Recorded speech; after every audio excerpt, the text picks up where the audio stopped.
সংগ্রামী যৌথ মঞ্চের পক্ষ থেকে আজকে যে ফেসবুক লাইভ, সেখানে সকল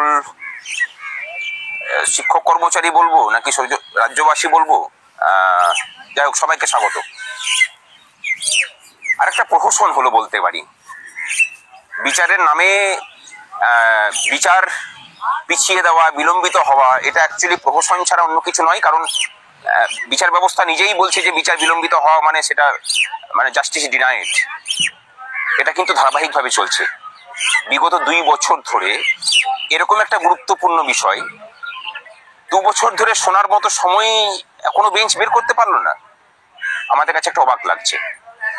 এবং একরাত হতাশা নিয়ে সুপ্রিম কোর্টের সামনে থেকে সংগ্রামী যৌথ মঞ্চের পক্ষ থেকে আপনাদের সামনে লাইভ এসেছি।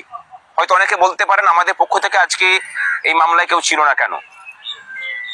আমরা খুব স্ট্র্যাটেজিক কারণেই এই মামলায় এখনো পর্যন্ত যুক্ত হইনি। যখন থেকে ঠিক করেছি যে এই মামলায় আমরা যুক্ত হব, খুব স্ট্র্যাটেজিক কারণেই যুক্ত হয়নি। তবে কথা দিচ্ছি, এই মাসের শেষ দিকে সংগ্রামী যৌথ মঞ্চের পক্ষ থেকে যে ইমপিড অ্যাপ্লিকেশন সেটা ফাইল হচ্ছে। এবং তার সাথে এই কথাটাও দিয়ে রাখছি যে আগামী শুনানিতেই আমাদের পক্ষ থেকে অনেকজন লয়ার উপস্থিত থাকবেন, যাতে করে এইরকম ভাবে পাস ওভার না হতে পারে, অথবা এটা বলতে কেউ না পারে যে আমাদের কাছে শোনার মতো যথেষ্ট সময় নেই। এই মামলা শুনতে সুপ্রিম কোর্টকে যতটা চাপ দেওয়া যায় ততটার জন্য সংগ্রামী যৌথ মঞ্চ সর্বতভাবে প্রচেষ্টা করবে। যেভাবে চলছে এটা ন্যায় বিচারের কোনো আশা অন্তত এই প্রক্রিয়াতে চললে পরে আমরা দেখতে পাচ্ছি না। এই ব্যবস্থায় বদল হওয়া প্রয়োজন।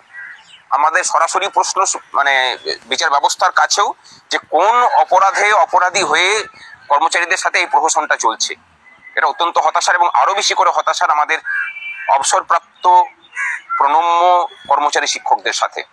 হয়তো সুপ্রিম কোর্ট জানেও না যে তাদের মধ্যে কতজনের সংসার টানতে, নিজেদের চিকিৎসার খরচ বহন করতে নুনান্তে পান্তা ফুরোনো দশা হচ্ছে। তাদের বেঁচে থাকার যে অধিকার, সেই অধিকারটাই উল্লঙ্ঘন হচ্ছে এই বিলম্বিত বিচারের জন্য। আর এটাও বলবো যে সরকার চাইছে যে এই মামলার যাতে শুনানি না হয়, এই মামলার শুনানি হলে পরে তাদেরকে আবার করতে হবে। এবং এই টাকা নিয়েই তারা নয়ছয় করছেন। আমাদের রার বাংলার ভাষাতে বলা হয় গাব ফুটো করা। তা এই ব্যবস্থা আর চলতে দেওয়া যাবে না। আমরা দায়িত্ব নিচ্ছি, এটার হেস্তনেস্ত করেই ছাড়বো। ততদিন পর্যন্ত কিছুদিন অপেক্ষা করুন। ভালো থাকবেন সকলে, সাথে থাকুন, নিরাশ করবো না সেটুকু বলতে পারি।